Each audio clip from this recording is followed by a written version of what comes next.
Hello everyone, welcome to SSP platform. मेरा नाम है अभिषेक, आपके केमिस्ट्री का मेंटर, आपका टीचर। आज सॉल्यूशन यूनिट का एक बहुत ही इंपॉर्टेंट टॉपिक करने जा रहे हैं अपन, जिसका नाम है वेंटो फैक्टर। बच्चों को काफी परेशानी होती है इससे रिलेटेड न्यूमेरिकल सॉल्व करने में, और सीबीएसई बोर्ड में देखा गया है कि हर साल इससे न्यूमेरिकल आता ही है। तो आज बिल्कुल बेसिक से वेंटो फैक्टर पढ़ेंगे। जितने भी टर्म्स वेंटो फैक्टर में यूज होती है वो सब मैं आपको कराऊंगा। ढेर सारे न्यूमेरिकल की प्रैक्टिस करेंगे और आज वेंटो फैक्टर अच्छे से समझ के और इस टॉपिक को बिल्कुल खत्म कर देना है बच्चों। तो फटाफट सेशन को शेयर कर दीजिए जो भी क्लास 12th बोर्ड की तैयारी कर रहा है या जिसको भी वेंटो फैक्टर पढ़ना है बच्चों। ठीक है, टॉपिक स्टार्ट करने से पहले आपको कुछ इंफॉर्मेशन देना चाह रहा हूं। क्लास 24 ऐप पे प्रहार 2024 नीट 2024 के लिए एक कोर्स लॉन्च किया है। एक ईयर लॉन्ग कोर्स है। अगर आप नीट की तैयारी कर रहे हैं और आपको कोर्स बाय करना है तो क्लास 24 ऐप पे इंस्टॉल कर लीजिए और उस पर इस कोर्स को परचेज कर लीजिए। फिजिक्स प्लस केमिस्ट्री दोनों की कोर्स फीस है 7,999 रुपीज। ईयर लॉन्ग बैच रहने वाला है। और कोई भी कोर्स रिलेटेड बात आपको पूछनी है तो एक इंक्वायरी नंबर आपको दे रखा है, आप जाइए इस नंबर पे कॉल कीजिए और आपके जो भी डाउट्स है ये एंटरटेन करेंगे और आपको एक्सप्लेन करेंगे अच्छे से। ठीक है बच्चों, और एक और चीज मैं बताना चाहता हूं। देखा जाता है कि क्लास 12th में बेसिक चीजें जो 11th की काम में आती है तो बच्चे उसको लेके काफी परेशान होते हैं। तो मैंने सोचा क्यों ना क्लास 11th फाउंडेशन बैच चालू किया जाए, तो वो मैं चालू करने वाला हूं सीबीएसई क्लस्टर मेरे एक चैनल पे। तो अगर आपने सब्सक्राइब नहीं किया है तो और आप पढ़ना चाहते हैं मुझसे, आपको लगता है कि हाँ कि कुछ वर्थ इट मैं आपको समझाता हूं, तो सीबीएसई क्लस्टर आप चैनल को सब्सक्राइब कर सकते हैं। वहां पर 5 जून से बच्चों 5 जून मंडे से अपन स्टार्ट करने वाले हैं क्लास 11th का एक फाउंडेशन बैच, जिससे 11th क्लास बहुत अच्छी हो जाएगी आपकी और आपको काफी हेल्प मिलेगी, ना सिर्फ 12th में बल्कि कॉम्पिटिटिव एग्जाम्स में भी। ठीक है बच्चों, आज स्टार्ट करते हैं अपना टॉपिक जिसका नाम है वेंटो फैक्टर। तो वेंटो फैक्टर समझाने से पहले एक इंपॉर्टेंट टर्म है जो मैं आपको समझाना चाहता हूं, जिस टर्म का नाम है एबनॉर्मल मोलर मास। अब एबनॉर्मल मोलर मास क्या है? जैसा इसका नाम है वैसे इसकी डेफिनेशन है बच्चों। एबनॉर्मल मतलब नॉर्मल से हटके। देखिए होता क्या है, अब तक अपन जितनी भी कोलिगेटिव प्रॉपर्टी पढ़ते आए हैं उसके अंदर मैंने आपको यह बताया था कि सॉल्यूट जो है वो डिसोसिएट या एसोसिएट नहीं होता सॉल्यूशन के अंदर। तो कभी भी अपन जब भी मॉलिक्यूलर मास लेते हैं वो उसका नॉर्मल मॉलिक्यूलर मास लेते हैं। बट अब अपन क्या करने वाले हैं, इलेक्ट्रोलाइट्स की बात कर रहे हैं जो कि सॉल्यूशन के अंदर या तो डिसोसिएट हो जाएगा या एसोसिएट हो जाएगा। फॉर एग्जाम्पल अगर मैं बात करूं NaCl की, तो NaCl को बच्चों जब भी मैं वाटर में डिसॉल्व करता हूं तो वो क्या करता है, अपने रिस्पेक्टिव आयन में डिसोसिएट हो जाता है, मतलब टूट जाता है। Na+ और Cl- में इस फिगर में देख रहे होंगे आप। तो जैसे ही अपने डिसोसिएट हुआ तो इसका मॉलिक्यूलर मास क्या हो गया, अपने एग्जैक्ट मॉलिक्यूलर मास से इसका मॉलिक्यूलर मास क्या हो गया, कम हो गया। तो ड्यूरिंग डिसोसिएशन होता क्या है, मॉलिक्यूलर मास जो होता है किसी भी सॉल्यूट का वो क्या हो जाता है, कम हो जाता है। अब ऑन दी अदर एंड एक और एग्जांपल ले रहे हैं। अगर मैंने क्या किया, एसिटिक एसिड को, बच्चों दिख रहा होगा आपको, ये एसिटिक एसिड को मैंने जब बेंजीन में डाला, किस में डाला, बेंजीन में डाला, तो इसकी ये टेंडेंसी होती है कि बेंजीन में एसिटिक एसिड क्या बना लेते हैं, डाइमर्स फॉर्म कर लेते हैं। मतलब क्या हो गए, एसोसिएट हो गए, जुड़ गए। तो ये जो जुड़ने की वजह से, डाइमर फॉर्म होने की वजह से या एसोसिएशन की वजह से उसका मॉलिक्यूलर मास क्या हो जाता है, इंक्रीज हो जाता है। इसका मतलब कुछ सॉल्यूट पार्टिकल जो डिसोसिएट हुआ उनका मॉलिक्यूलर मास कम हो गया और जो एसोसिएट हुआ उसका मॉलिक्यूलर मास बढ़ गया। तो ये कम और बढ़ने वाले जो मॉलिक्यूलर मास है इसे अपन क्या कहते हैं, एबनॉर्मल मोलर मास कहते हैं। तो आइए इसके डेफिनेशन में आप सबको बोलता हूं। If the value of calculated molar mass are different, that higher और lower then of exact value are known as abnormal molar mass. Clear है बच्चों? बिल्कुल। अब एबनॉर्मल मोलर मास के बाद वेंटॉफ ने एक फैक्टर इंट्रोड्यूस किया, वेंटॉफ फैक्टर, जिसका नाम होता है आई। कि एबनॉर्मल मॉलिक्यूलर मास की हेल्प से अपन क्या निकालते हैं, एक वेंटॉफ फैक्टर निकालते हैं। वेंटॉफ फैक्टर जो है वो कि कोलिगेटिव प्रॉपर्टीज में कैसे इंट्रोड्यूस हुआ उसको जानने से पहले वेंटॉफ फैक्टर होता क्या है अपन ये समझ लेते हैं। तो van't Hoff factor is basically it is a ratio of, ये एक रेशियो है क्या, normal molecular mass upon abnormal molecular mass. It is the ratio of normal molar mass upon abnormal molar mass. क्या है बच्चों, एबनॉर्मल मोलर मास। इसको बहुत ध्यान से और बहुत इजी तरीके से समझने की कोशिश करते हैं अपन। समझना यह है बच्चों कि अगर मैं आपसे बोल रहा हूं कि NaCl है वो डिसोसिएट हो गया, अगर NaCl डिसोसिएट हो गया तो उसका मॉलिक्यूलर मास क्या हो गया, कम हो गया। तो ये जो नॉर्मल मोलर मास है इसको अपन और क्या बोलते हैं, ऑब्जर्व्ड मोलर मास भी बोलते हैं। क्या बोलते हैं, ऑब्जर्व्ड मोलर मास। इसका मतलब ड्यूरिंग एसोसिएशन, अगर मैं बोल रहा हूं कि एसोसिएट या डिसोसिएशन, बोल एक एग्जांपल लेते हैं डिसोसिएशन का। मान लेते हैं कोई क्रिस्टल है ए क्रिस्टल है, उसका जो नॉर्मल मॉलिक्यूलर मास है x ग्राम पर मोल, इसका मॉलिक्यूलर मास आपको गिवन है। ठीक है बच्चों, अब ये क्या हुआ, ये डिसोसिएट हो गया। ये क्या हो गया बच्चों, ये डिसोसिएट हो गया किसमें, अपने आयंस में। तो इसका जो मोलर मास है वो क्या होगा, कम हो जाएगा। मान लेते हैं वो कम मोलर मास आ गया y, क्या आ गया y ग्राम पर मोल आ गया मान लो। तो इस केस में अगर मैं वेंटो फैक्टर की बात करूं I, तो वेंटो फैक्टर क्या होगा, नॉर्मल उसका जो मॉलिक्यूलर मास है अपॉन डिसोसिएट होने के बाद, या फिर एबनॉर्मल उसका मोलर मास क्या है, तो x अपॉन y। क्लियर है, एग्जाम्पल करेंगे, न्यूमेरिकल करेंगे तो और ज्यादा क्लियर हो जाएगा। कहने का मतलब यह है कि एबनॉर्मल मास सर हमें क्लियर है। नॉर्मल मास तो बोले तो जैसे एसिटिक एसिड है CH3COH, उसका नॉर्मल मॉलिक्यूलर मास कितना होता है 60, बिल्कुल सर। एबनॉर्मल कितना होगा, अगर वो डायमर बना रहा है तो 120, ट्राइमर बना रहा है तो 180, इस तरीके से। क्लियर है, तो 60 अपॉन 120, तो 1/2 क्या हो गई उसकी वेंटो फैक्टर की वैल्यू हो गई। अब वेंटो फैक्टर क्या सिर्फ मोलर मास की हेल्प से निकालते हैं, नहीं, अगर आपको कॉलिगेटिव प्रॉपर्टी भी गिवन है उसकी हेल्प से कैसे वेंटो फैक्टर निकालते हैं, आइए उसको पढ़ते हैं। तो वेंटो फैक्टर की एक तो डेफिनेशन ये हो गई कि normal molar mass upon abnormal molar mass. दूसरी डेफिनेशन क्या हो गई, van't Hoff factor is defined as the ratio of observed colligative property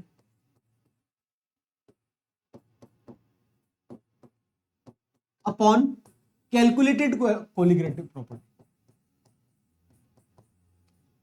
अब यहां पर बहुत बच्चे रटते हैं और कंफ्यूज हो जाते हैं कि सर ऐसा कैसे वैसा कैसे। तो आइए सारे कंफ्यूजन दूर करता हूं। मैं आपको ये बोलूंगा सिर्फ आप एक डेफिनेशन याद करो, क्या, normal molar mass upon abnormal molar मास। एबनॉर्मल क्या होता है, ऑब्जर्व। अब ध्यान देना, कोलिगेटिव प्रॉपर्टी जो होती है वो किस पे डिपेंड करती है बच्चा पार्टी, नंबर ऑफ पार्टिकल्स पे। और मोलर मास जो होता है, नंबर ऑफ पार्टिकल क्या होता है, इनवर्सली होता है। तो जब भी मैं कोलिगेटिव प्रॉपर्टी की टर्म्स में अगर वेंटो फैक्टर डिफाइन करूंगा तो ऑब्जर्व वाली चीज ऊपर आ जाएगी और नॉर्मल वाली नीचे आ जाएगी। आ गया, बिल्कुल सर। तो ये हैशटैग, ये दूसरी डेफिनेशन हो गई मेरी, दिस इज सेकंड डेफिनेशन। अगर मैं तीसरे एक और तरीके से जो वेंटो फैक्टर डिफाइन करूं, मैं कह सकता हूं van't Hoff factor can also be defined as the ratio of, क्या क्या चीज का रेशियो है, number of particles after dissociation या association upon number of particles before dissociation या एसोसिएशन। क्लियर है बच्चों, बिल्कुल सर। इसको एक बार और एक्सप्लेन करता हूं। कहने का मतलब ये है कि अगर मैं आपसे बोल रहा हूं सोडियम क्लोराइड है, सोडियम क्लोराइड डिसोसिएट हो गया कितने, 2 आयंस में। तो जब डिसोसिएट होने के बाद कितने आयंस हैं, 2। तो नंबर ऑफ आयंस कितने हैं, पार्टिकल्स कितने हैं डिसोसिएट होने के बाद, सर 2। और डिसोसिएट होने से पहले एक ही था NaCl का क्रिस्टल, तो 1। तो what is Vento factor in case of NaCl, 2/1 आ गया। क्लियर है, इस तरीके से करेंगे। तो number of particle before after association dissociation upon number of particle, ठीक है, नंबर ऑफ पार्टिकल आफ्टर, अरे यार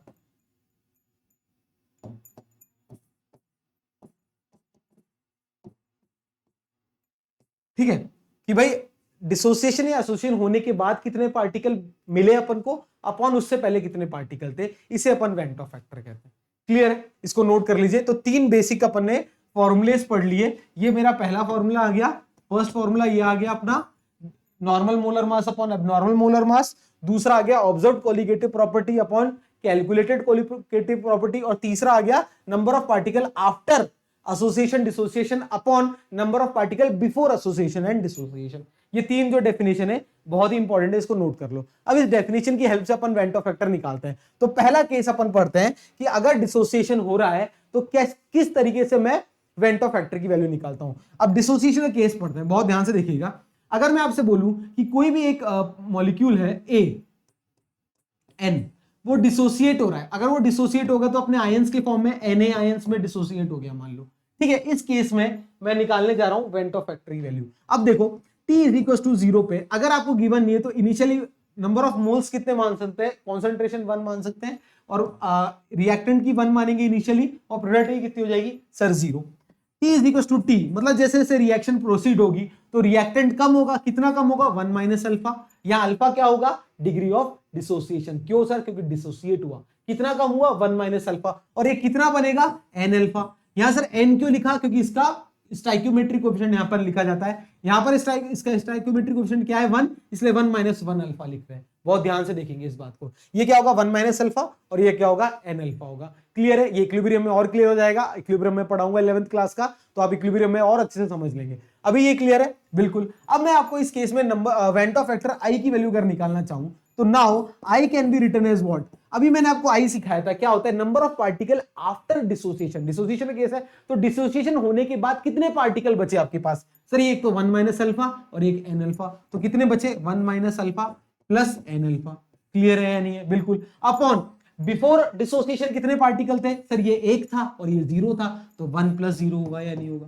क्लियर है? बिल्कुल। तो इस केस में आई की जो वैल्यू है वो कितनी आ जाएगी? सर 1 प्लस, देखो 1 प्लस, इन दोनों में अल्फा कॉमन ले लूं, n माइनस 1 बचेगा या नहीं बचेगा? बिल्कुल, n minus 1 into alpha upon 1 plus 0 तो 1 ही होता है, तो ये आ गया मेरा क्या went of factor in case of dissociation 1 plus n minus 1 into alpha. याद होगा तो ठीक है, याद नहीं हुआ तो बिल्कुल बेसिक से कर लेंगे। न्यूमेरिकल दोनों तरीके से करके दिखाऊंगा कि अगर आप उनको याद है तो कैसे करेंगे और अगर फॉर्मूला याद नहीं है तो बेसिक से कैसे करेंगे। तो ये बिल्कुल बेसिक चीज है, इससे कर सकते हो, नहीं तो वेंट ऑफ फैक्टर ऐसे निकाल सकते हो। अब यहां पर सर ये n क्या चीज है? अभी मैंने बताया n मतलब नंबर ऑफ आयन जिसमें ये डिसोसिएट हुआ या टूटा। तो what is the significance of n? What is the importance of n? अगर मैं इंपॉर्टेंस ऑफ n की बात करूं, देखना what is the importance of n, यहां पर n की क्या इंपॉर्टेंस है तो समझते हैं, एग्जाम्पल से समझते हैं। अभी मैंने आपको एक एग्जाम्पल कराया बहुत ही अच्छा, NaCl। अगर मैं NaCl को पानी में डालूंगा तो ये कितने आयंस में ब्रेक होगा?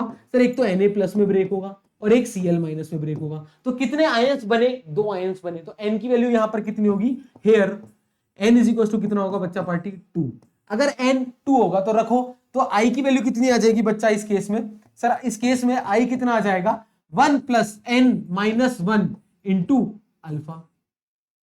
तो कितना आ जाएगा i की वैल्यू? सर 1 प्लस अल्फा आ जाएगी। रटना नहीं है, बेसिक से समझना है। बिल्कुल क्लियर है? हाँ सर क्लियर है। अगर मैं दूसरी तरफ आपसे बात करूं, सेकंड एग्जांपल, ये तो पहला एग्जांपल था। अगर मैं बोलूं MgCl2, अगर बच्चों में MgCl2 बोलूं तो MgCl2 जब पानी में डालते हैं तो वो डिसोसिएट होता है किसमें? सर एक तो Mg2 प्लस आयन में और 2 Cl माइनस आयन में, ये ध्यान में रखना है। तो नंबर ऑफ पार्टिकल या नंबर ऑफ डिसोसिएटेड आयंस कितने हुए? सर 3। कितने हुए? सर 3 हुए। इस केस में अगर मैं आई की वैल्यू निकालूं, इस केस में अगर मैं आई की वैल्यू निकालूं वो कितनी आएगी? Sir 1 plus n minus 1 into alpha. 1 plus n कितना है? 3 माइनस 1 इंटू अल्फा। तो यहां पर आई की वैल्यू कितनी आ जाएगी? सर 1 प्लस 2 अल्फा आएगी या नहीं आएगी? चेक करो। तो वेंट ऑफ फैक्टर कितना आ गया? 1 प्लस 2 अल्फा। n की वैल्यू कितनी आ गई? 3। क्लियर है? इस तरीके से अपन अप्रोच करेंगे क्वेश्चन को कि डिसोसिएशन केस में अपन को वेंट ऑफ फैक्टर की वैल्यू क्या होती है? आई। n क्या होता है? नंबर ऑफ पार्टिकल जिसमें ये डिसोसिएट हुआ, किस तरीके से निकालते हैं n? क्लियर है? अल्फा क्या होता है? डिग्री ऑफ डिसोसिएशन, ये बहुत इंपॉर्टेंट है। यहाँ अल्फा क्या है बच्चा party? Degree of dissociation, DOD, जो कि अपन ने क्लास 11th में पढ़ा था इक्विलिब्रियम चैप्टर में। ये नहीं फिर आपको रिपीट करा दिया है, ठीक है? कई बच्चे कमेंट करते हैं सर ऐसे मत बोलिए कि 11th में पढ़ा था। बिल्कुल बच्चों, मेरे को चिंता मत करो, मैं ये मान के चल रहा हूँ आपको कुछ भी नहीं आता, बिल्कुल बेसिक से पढ़ा रहा हूँ। फिर भी अपन को अगर आपको 11th क्लास का फाउंडेशन पढ़ना है तो आप आ जाइए, वहां पढ़ लीजिए, ठीक है? अब ये तो था डिसोसिएशन का केस। अब अपन बात करते हैं एसोसिएशन का। भाई एसोसिएट हुए अगर मॉलिक्यूल, ये तो सर टूट गए, ठीक है? अब एसोसिएट हुए तो किस तरीके से सॉल्व करेंगे? इन केस ऑफ एसोसिएशन क्या मैं ऐसे कह सकता हूं कि Na अगर मॉलिक्यूल्स है आपस में अगर एसोसिएट होंगे तो कैसा प्रोडक्ट बनाएंगे? An बनाएंगे या नहीं बनाएंगे? फॉर एग्जाम्पल, यहीं पर एग्जाम्पल कर लेते हैं। एग्जाम्पल अगर मैं आपसे बोलूं, यहां पर बहुत ध्यान से देखना, अगर मैं बोल रहा हूं 2 एसिड, 2 मॉलिक्यूल है एसिटिक एसिड के, तो वो आपस में कंबाइन होते हैं बेंजीन में डालने के बाद, तो क्या बनता है? एक डायमर मिलता है, किसका? एसिटिक एसिड का। ये मिल गया सर डायमर।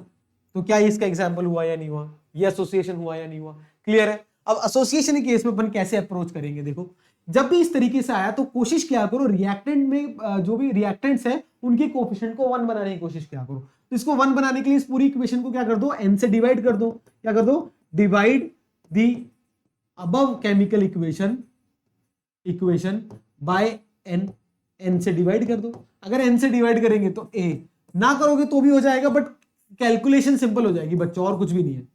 क्या ये हो जाएगा या नहीं हो जाएगा? बिल्कुल सर। अब वापस से अप्रोच करते हैं अपने बेसिक फंडे से। t = 0 पे इनिशियली मैंने इसके 1 मोल माने तो प्रोडक्ट तो बना नहीं, तो 0 है सर। t = t टाइम पर ये कितना आ जाएगा? 1 माइनस अल्फा आ जाएगा, और ये कितना बन जाएगा? अल्फा अपन n बन जाएगा, नहीं आ जाएगा? भाई जो स्टोइकियोमेट्रिक कोएफिशिएंट उससे मल्टीप्लाई करना मत भूलिएगा, बिल्कुल क्लियर है। इस केस में जो अल्फा है वो क्या होगा, डिग्री ऑफ एसोसिएशन। उसमें क्या था, डिग्री ऑफ डिसोसिएशन, इसमें अल्फा क्या होगा, degree of association.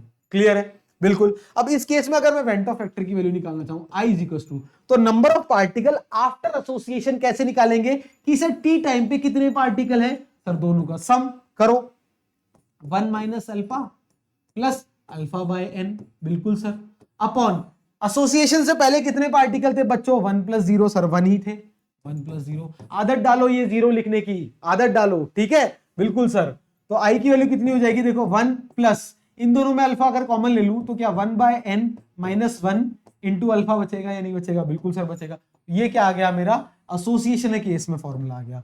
Association case में वेंट ऑफ फैक्टर इस तरीके से निकालते हैं, 1 plus 1 by n minus 1 into alpha. रटना नहीं है, सिर्फ अगर याद हो जाए तो नीट में और जेई में चुटकी से क्वेश्चन हो जाते हैं, इसलिए मैं आपको बताता हूं कि नीट और जेई के लिए इसको याद कर लो तो ज्यादा बेटर है। बोर्ड के एग्जाम में ऐसा कोई भी मोर देन सफिशिएंट टाइम आएगा तो रटने की जरूरत नहीं है। क्लियर है। अब एक एग्जांपल कर लो। एग्जांपल अभी मैंने आपको बताया था, क्या बताया था, एसिटिक एसिड ताजा ताजा बताया था ना, बिल्कुल सर, CH3COH। मैंने कहा था इसके दो मॉलिक्यूल क्या बनाते हैं आपस में, सर डायमर बनाते हैं, बना दो डायमर, बना दिए सर डायमर।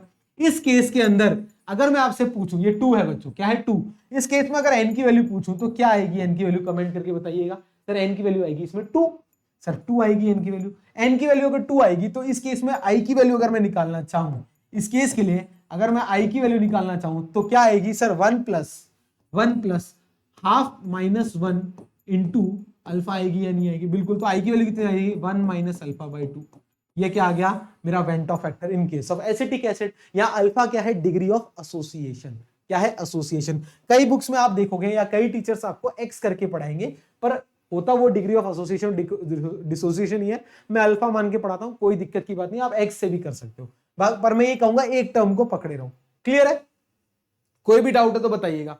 तो डिग्री ऑफ डिसोसिएशन और एसोसिएशन और वेंट ऑफ फैक्टर के बारे में चीजें क्लियर है कि वेंट ऑफ फैक्टर होता क्या है, बेसिकली एक रेशियो है नॉर्मल मास अपॉन एबनॉर्मल मास का। एबनॉर्मल मास क्या होता है कि जब भी सर किसी सॉल्यूट को मैं इलेक्ट्रोलाइटिक सॉल्यूशन में डालता हूं और वो या तो एसोसिएट हो जाता है या डिसोसिएट हो जाता है, तो उसका जो मॉलिक्यूलर मास है कम हो जाता है या ज्यादा हो जाता है। डिसोसिएशन केस में वो कम हो जाएगा, एसोसिएशन केस में वो बढ़ जाएगा। तो कोलिगेटिव प्रॉपर्टीज वेरी हो जाएगी, चेंज हो जाएगी, क्योंकि colligative property depend upon number of particles. अब कोलिगेटिव प्रॉपर्टीज की फॉर्मूले में क्या क्या अंतर आएगा अपन वो बारे उस बारे में अपन बात करते हैं। उससे पहले मैं 3 स्पेशल केस आपको लिखा देता हूं कि कई बार एमसीक्यू फॉर्म में ये क्वेश्चन आ जाता है, बोर्ड्स में भी आया हुआ है कि अगर वेंट ऑफ फैक्टर की वैल्यू 1 है तो क्या होगा, अगर वेंट ऑफ फैक्टर की वैल्यू ग्रेटर देन 1 है तो क्या होगा, और वेंट ऑफ फैक्टर की वैल्यू लेस देन 1 है तो क्या होगा। ठीक है, जब भी वेंट ऑफ फैक्टर की वैल्यू 1 होगी तो क्या होगा, नाइदर एसोसिएशन नॉर डिसोसिएशन, जो कि अपन अब तक करते आ रहे थे, नीदर एसोसिएशन, ठीक है, नॉर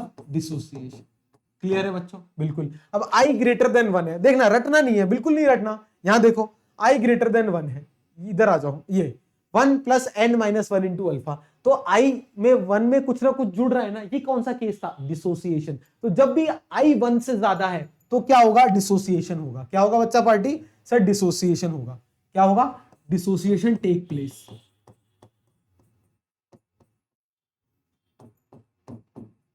और उसी तरीके से जब i लेस देन 1 होगा, i की वैल्यू जब लेस देन 1 होगी, तो अभी देखो इधर, इधर देखना, i की वैल्यू लेस देन 1 होगी, इधर देखो n हमेशा पॉजिटिव नंबर है, होल नंबर 1 2 3 4 होगा।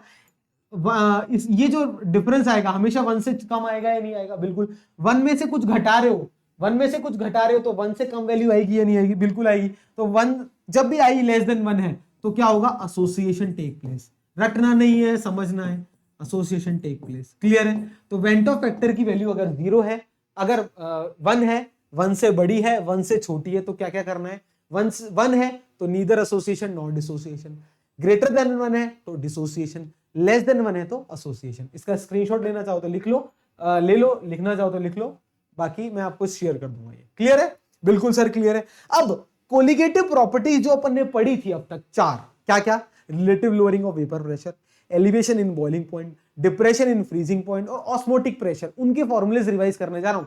देखना, पहला फॉर्मूला मैंने क्या पढ़ाया था, आपको याद हो तो सर, पहला फॉर्मूला में याद है, RLBP बोलते थे, क्या, P0A minus PA upon P0A, याद है, सॉल्यूट का वेपर प्रेशर कम हुआ था, रिलेटिवली कम हुआ था। ये किसके बराबर आया था, मैंने बताया था XB, mole fraction of solute के बराबर आया था। बिल्कुल सर, ओके। सेकंड फॉर्मूला जो मैंने आपको पढ़ाया था, याद कराओ, सेकंड फॉर्मूला जो मैंने आपको पढ़ाया था, एलिवेशन इन बॉइलिंग पॉइंट, क्या पढ़ाया था, रिवाइज भी हो जाएगा, elevation in boiling point, that is delta TB। क्या था, डेल्टा TB मतलब बॉइलिंग पॉइंट बढ़ रहा है, क्या था sir, KB into M, molality. ये क्या था, मोलैलिटी। इसको मैं फिर लिखता हूं, क्या हो सकता है, KB इंटू मोलैलिटी, क्या है, moles of solute upon weight of mass of solvent in KG, in KG. याद रखना ये ऐसे ही होता है, ठीक है। बिल्कुल सर, दो फॉर्मूले ये पढ़ाए थे। तीसरा फॉर्मूला क्या पढ़ाया था मैंने आप बच्चों को, अगर याद हो तो, डिप्रेशन इन फ्रीजिंग पॉइंट, क्या पढ़ाया था, डेल्टा TF। क्या होता है वो sir, KF into molality, M molality हो गया। या इसको ऐसे कह सकता हूं, KF into number of moles of solute upon mass of solvent in KG. याद है या नहीं है, बिल्कुल सर याद है। जिस तरीके से मैंने याद कराया उस तरीके से याद रखना, कभी नहीं बोलोगे। चौथा क्या पढ़ाया था, ऑस्मोटिक प्रेशर। क्या था osmotic pressure, pi is equal to क्या था, C into R into T था बच्चों। वहां C क्या था, कॉन्सेंट्रेशन। क्या था, कॉन्सेंट्रेशन। कॉन्सेंट्रेशन बोले या मोलैरिटी भी बोल रहे थे सर, क्या बोल रहे थे, मोलैरिटी, मोलैरिटी। और T क्या था बच्चों, टेम्परेचर। क्या था बच्चों, टेम्परेचर। और R क्या होता है, गैस कांस्टेंट। अगर इसकी वैल्यू ATM में लानी है तो R की वैल्यू 1/12 रखनी है, 0.083। ठीक है, क्लियर है सर। अब आपने देखा होगा मैंने कुछ कुछ गैप कर दिया। ये सब फॉर्मूले जब बताए थे मैंने आपको, जब भी मैंने कहा था कि I की वैल्यू क्या है 1, मतलब मैंने ऐसे कहा था कि ना तो एसोसिएशन हो रहा है ना डिसोसिएशन हो रहा है। बट अब मैं अगर बात करूं कि अगर ऐसा कोई सॉल्यूट है जो कि सॉल्यूशन में जाने के बाद या तो डिसोसिएट हो रहा है या एसोसिएट हो रहा है, उस केस में कोलिगेटिव प्रॉपर्टीज की जो फॉर्मूले हैं उसके अंदर क्या आ जाएगा, एक I टर्म इंट्रोड्यूस हो जाएगी, I इंटू XB। ठीक है, I into KB into M, या I into KB into NB upon WA, या फिर I into KF into M, I, और ये I। यहाँ I क्या है, वेंट ऑफ फैक्टर। तो अब कोलिगेटिव प्रॉपर्टी के फॉर्मूले चेंज हो चुके हैं। तो सर सबसे बड़ा कंफ्यूजन बच्चों को ये रहता है कि सर ये आई कब लगाना है कब नहीं लगाना, बहुत कंफ्यूजन होता है। तो सारा कंफ्यूजन मैं दूर कर दूंगा, चिंता मत करना आप, जब अपन क्वेश्चन की प्रैक्टिस करेंगे। पहली बात ये याद रखना कि अगर ऐसा चीज दे रखी कि नॉन इलेक्ट्रोलाइट है, मतलब वो टूटेगा नहीं, डिसोसिएट नहीं हो रहा है ना एसोसिएट हो रहा है, तो आई हमेशा क्या ले लो 1। अगर ऐसा दिख रहा है कि वो ऐसा टूट गया, dissociate into its ion 20% dissociate हो गया, 10% डिसोसिएट हो गया, तो क्या क्या दिमाग हिट करना चाहिए, सर डिसोसिएशन हो रहा है, मतलब वेंट ऑफ फैक्टर आएगा। और एनसीईआरटी के सारे क्वेश्चन अभी अपन सॉल्व कर लेंगे। क्लियर है, कोई भी डाउट है तो डाउट बता दीजिए। क्लियर, यहां तक क्लियर है। अब अपन स्टार्ट करते हैं प्रैक्टिस अपने क्वेश्चन की, जिससे अपन को क्लियर होगा। ठीक है, हवा में बात नहीं करेंगे कि ये कर लो ये कर लो, अपन करके दिखाएंगे। ठीक है, पहला क्वेश्चन आपकी स्क्रीन पे ये है, 0.2 molal acid HX is 20% ionized in solution. 20% ionize हुआ है, मतलब सोल्यूशन में डालने के बाद 20% आयंस में वो ब्रेक हो गया है, आयन फॉर्म हो गया, डिसोसिएट हो गया है। इफ KF की वैल्यू आपको दे रखी है मोलल, और डिप्रेशन इन फ्रीजिंग पॉइंट निकालना है। क्लियर है बच्चों, बिल्कुल सर। अब ऐसे क्वेश्चन कैसे सॉल्व करेंगे, बेसिक सा लाया हूं ये, पहले इजी कैसे करेंगे फिर आगे मूव करेंगे। हार्ड कुछ है ही नहीं, सब इजी है। पहली बात तो ये 0.2 मोलल एसिड है, HX है। अगर HX है, अगर वो डिसोसिएट होगा तो कैसे होगा sir, H plus plus X minus में होगा या नहीं होगा। क्लियर है, यहां तक किसी को कोई भी डाउट नहीं सर, कोई भी डाउट नहीं। कितने आयंस में डिसोसिएट हुआ सर, 2 आयंस में डिसोसिएट हुआ। कितने, 2 आयंस में डिसोसिएट हुआ। तो n की वैल्यू कितनी होगी बच्चा पार्टी, सर n की वैल्यू 2 हो गई। क्लियर है। अगर आपको वेंट ऑफ फैक्टर की डिसोसिएशन केस की फॉर्मूला याद नहीं होता है, कोई घबराने वाली बात नहीं है। ये तो याद है ना, simple trick, t is equal to 0 पे इसका एक पार्ट मान लो, इसको 0 इसको 0, t is equal to t time पे ये कितना कम होगा, 1 माइनस अल्फा। जितना ये कम होगा उतना ये बढ़ेगा, अल्फा अल्फा। यहां पर n अल्फा क्यों नहीं लिखा, क्योंकि इसका कोएफिशिएंट 1 है, इसका भी कोएफिशिएंट 1 है, तो अल्फा अल्फा आएगा, ये नहीं आएगा। अब i की वैल्यू जो होती है i, वो क्या होता है, नोट करना, number of particle after dissociation. After dissociation मतलब t is equal to t time वाले, तो पार्टिकल्स काउंट कर लो, जोड़ दो, जोड़ दिया sir, 1 minus alpha plus alpha plus alpha. और बिफोर डिसोसिएशन वाले कितने हैं, 1 प्लस 0 प्लस 0, 1 प्लस 0 प्लस 0। ये अल्फा से अल्फा कट गया, i की वैल्यू 1 प्लस अल्फा आ गई या नहीं आ गई, बिल्कुल सर i की वैल्यू आ गई 1 प्लस अल्फा। एक ये तरीका है। कई मेरे बहुत ही सुपर इंटेलिजेंट बच्चे हैं, वो क्या करेंगे, i is equal to 1 plus n minus 1 into alpha याद रखेंगे, n की वैल्यू 2 रख देंगे, 2 आयंस है ना, तो 1 + 2 - 1 × अल्फा 1 + अल्फा, ऐसे भी कर सकते हैं, बाकी रटना कुछ भी नहीं है। तो आई की वैल्यू आ गई 1 + अल्फा। अब आई आ गया तो इससे करना क्या है सर, अरे अल्फा की वैल्यू आपको गिवन है, अल्फा क्या था, डिग्री ऑफ डिसोसिएशन, कितने आयंस में फॉर्म हो रहा है, 20% आयन, तो 20% मतलब सर 20/100, तो अल्फा की वैल्यू कितनी आ गई, 0.2 आ गई या नहीं आ गई, चेक करो, चेक करो, 20% डिसोसिएशन हो गया तो आई की वैल्यू, अल्फा की वैल्यू कितनी आ गई, 0.2, सो देयरफॉर आई की वैल्यू कितनी आ गई, 1 + 0.2, तो आई की वैल्यू कितनी आ गई बच्चों, 1.2, ग्रेटर देन 1 तो आनी ही थी सर, क्योंकि डिसोसिएशन हो रहा है, आई की वैल्यू आ गई, तो मैंने क्या निकाल लिया, वेंट ऑफ फैक्टर निकाल लिया। निकालना क्या है, फ्रीजिंग पॉइंट डिप्रेशन निकालना है, डेल्टा टीएफ निकालना है। अब देखो नाउ दूसरे पेन से कर दूं, बिल्कुल सर, नाउ अब मुझे पता है डेल्टा टीएफ, अगर डिसोसिएशन हो रहा है तो क्या हो जाएगा, आई इंटू के एफ इंटू एम हो जाएगा या नहीं हो जाएगा, बिल्कुल सर, तो delta TF is equal to, I की वैल्यू कितनी आ गई 1.2, के एफ आपको दे रखा है 1.86, वाटर के लिए मैंने कहा था याद भी कर सकते हो, इंटू मोलैलिटी 0.2 मोलल था या नहीं था, चेक करना, 0.2 था ना, हाँ 0.2 मोलल था, ये रहा, सॉल्व कर लो, ठीक है, सॉल्व कर लो, कितना आ जाएगा, 0.45 आ जाएगा, 0.45 kelvin, this is the answer. तो इस तरीके से अपन अप्रोच करेंगे डिग्री ऑफ डिसोसिएशन एसोसिएशन वाले क्वेश्चन, वेंट ऑफ वाले क्वेश्चन। ये तो था बेसिक सा क्वेश्चन, आई होप आपको क्लियर है। क्लियर ना हो तो थोड़ा वीडियो को रिपीट करके देखेंगे तो और क्लैरिटी आ जाएगी। फिर भी कोई डाउट है तो कमेंट सेक्शन में you are most welcome to write your all doubts, ठीक है, but in a well mannered behaviour, ठीक है, एजुकेटेड मैनर में ही डाउट्स डालना, क्लियर है, बिल्कुल। अब अगर अपन क्वेश्चन सॉल्व करते हैं नेक्स्ट क्वेश्चन, ठीक है, अगला क्वेश्चन है, ये अपना एनसीईआरटी का क्वेश्चन है, सीबीएसई में बहुत बार ये पूछा गया है, सीबीएसई का one of the favourite question है ये, ठीक है, क्वेश्चन सॉल्व करते हैं। 2 gram of benzoic acid dissolved in 25 gram of benzene, हाँ 2 ग्राम ऑफ बेंजोइक एसिड को मैंने 25 ग्राम ऑफ बेंजीन में डाल दिया, shows a depression in freezing point equal to 1.62 kelvin, मतलब देखो सॉल्यूशन देखो, delta t f value depression in freezing point 1.62 kelvin दे रखा है या नहीं दे रखा, बिल्कुल। Molar depression constant for benzene, benzene के लिए केएफ की वैल्यू आपको गिवन है, कितना है 4.9 kelvin kg mole inverse, unit are very important, ठीक है। What is the percentage association of acid if it form dimer, dimer form कर रहा है, मतलब सर नॉर्मली अप्रोच नहीं करना है, वेंट ऑफ फैक्टर की तरह अप्रोच करना है, क्लियर है, हाँ सर क्लियर है। अब देखो इसका डायमर फॉर्म कैसे होगा, देखना डायमर कैसे बनेगा, डायमर हमेशा 2 मॉलिक्यूल से मिलकर बनता है, तो जब भी मैंने 2C6H5 बेंजोइक एसिड तो यही होगा ना, COH को मैंने जब बेंजीन में डाला तो वो एसोसिएट हो गया, डायमर बना रहा है, तो C6H5 COOH का होल ट्वाइस, इस तरीके से डायमर बनाएगा या नहीं बनाएगा, चेक करो भाई, इस तरीके से बनाएगा या नहीं बनाएगा। इसको मैंने कहा था हमेशा कोशिश करो रिएक्टेंट के कोएफिशिएंट को 1 बनाने की, तो यहाँ पर 2 से डिवाइड कर दूंगा, तो क्या यहाँ पे 2 लिख सकता हूँ या नहीं लिख सकता, बिल्कुल सर लिख सकते हो, कोई भी डाउट है किसी बच्चे को, नहीं, यहाँ तक क्लियर है, बिल्कुल sir.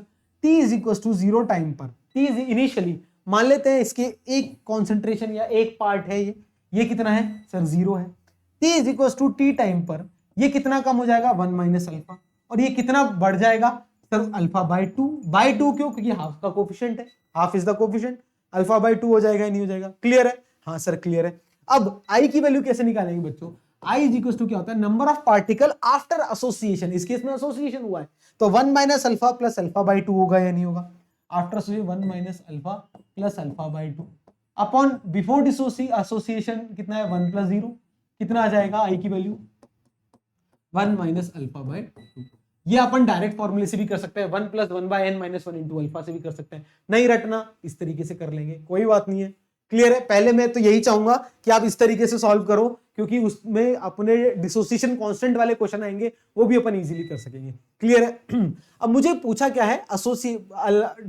What is the percentage of association, मतलब अल्फा, अल्फा की वैल्यू निकालनी है, अल्फा यहाँ क्या है, डिग्री ऑफ एसोसिएशन है ना, अल्फा क्या है DOA, डिग्री ऑफ एसोसिएशन, तो उसका परसेंटेज पूछा, अल्फा निकाल लो, उसको 100 से मल्टीप्लाई कर दो तो परसेंटेज में आ जाएगा सर, अल्फा निकालना है मुझे, क्या निकालना है अल्फा।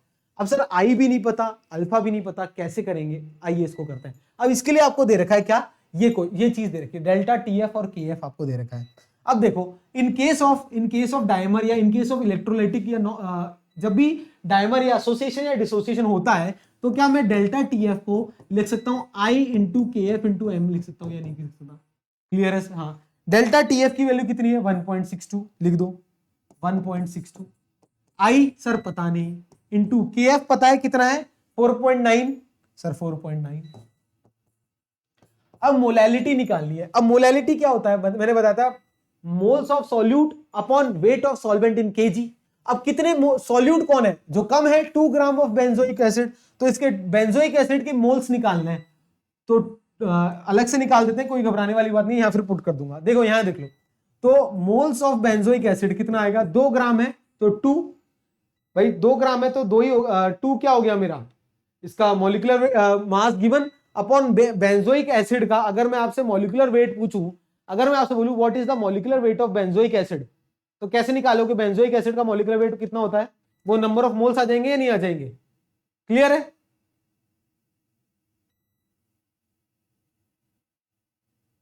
अरे 2 अपॉन बेंजोइक एसिड का मॉलिक्यूलर वेट निकाल लो, C6H5COOH निकाल लेते हैं। देखो C6H5COOH, देखो हाइड्रोजन कितने हैं 6, तो 6, कार्बन कितने हैं 7, 7 इंटू 12 कर लो, 12 इंटू 7, प्लस ऑक्सीजन कितने हैं 2, तो 2 इंटू 16, तो 32 और 6 38, 38 और 7 2 14, 84, कितना आ गया 4, ये सॉरी 12, 8 और 4 12, 122, ठीक है 122। कई बच्चे पिछले साल बोले थे सर निकाल के दिखाओ, ले निकाल के दिखा दिया। तो मोल्स ऑफ सॉल्यूट आ गया, ठीक है sir 2 upon 122। Mass of solvent तो WA इन केजी निकालना है बच्चों, तो ग्राम में गिवन है 25, तो केजी में कितना हो गया 25 अपॉन 1000। बिल्कुल इसको पुट कर दें यहां, बिल्कुल सर पुट कर दीजिए। तो मोल्स ऑफ सॉल्यूट कितने आ जाएंगे 2 अपॉन 122 इंटू 25 अपॉन 1000, इस तरीके से आ जाएगा मोलैलिटी। ये मोलैलिटी हो गई या नहीं हो गई, चेक करो। बिल्कुल सर मोलैलिटी हो गई। इसको सॉल्व कर लीजिए, इसको सॉल्व कर लीजिए तुरंत। जब इसको सॉल्व करेंगे अपन तो आई की वैल्यू आ जाएगी या नहीं आ जाएगी, आई की वैल्यू निकाल लो। आई की वैल्यू कितनी आ जाएगी 0.504 आ जाएगी बच्चों, कितना आ जाएगी 0.504 निकाल लेंगे, मैथमेटिक्स से सिंपल आ गई आई की वैल्यू। आई की वैल्यू यहां पुट कर दो, सो देयरफॉर अल्फा बाई 2 की वैल्यू कितनी आ गई, अल्फा बाई 2 की वैल्यू आ गई 1 माइनस 0.504। क्लियर है? अरे कोई भी डाउट हो तो बताइए, 1 माइनस 0.504 आएगी या नहीं आएगी, कितना आ गया 0.496।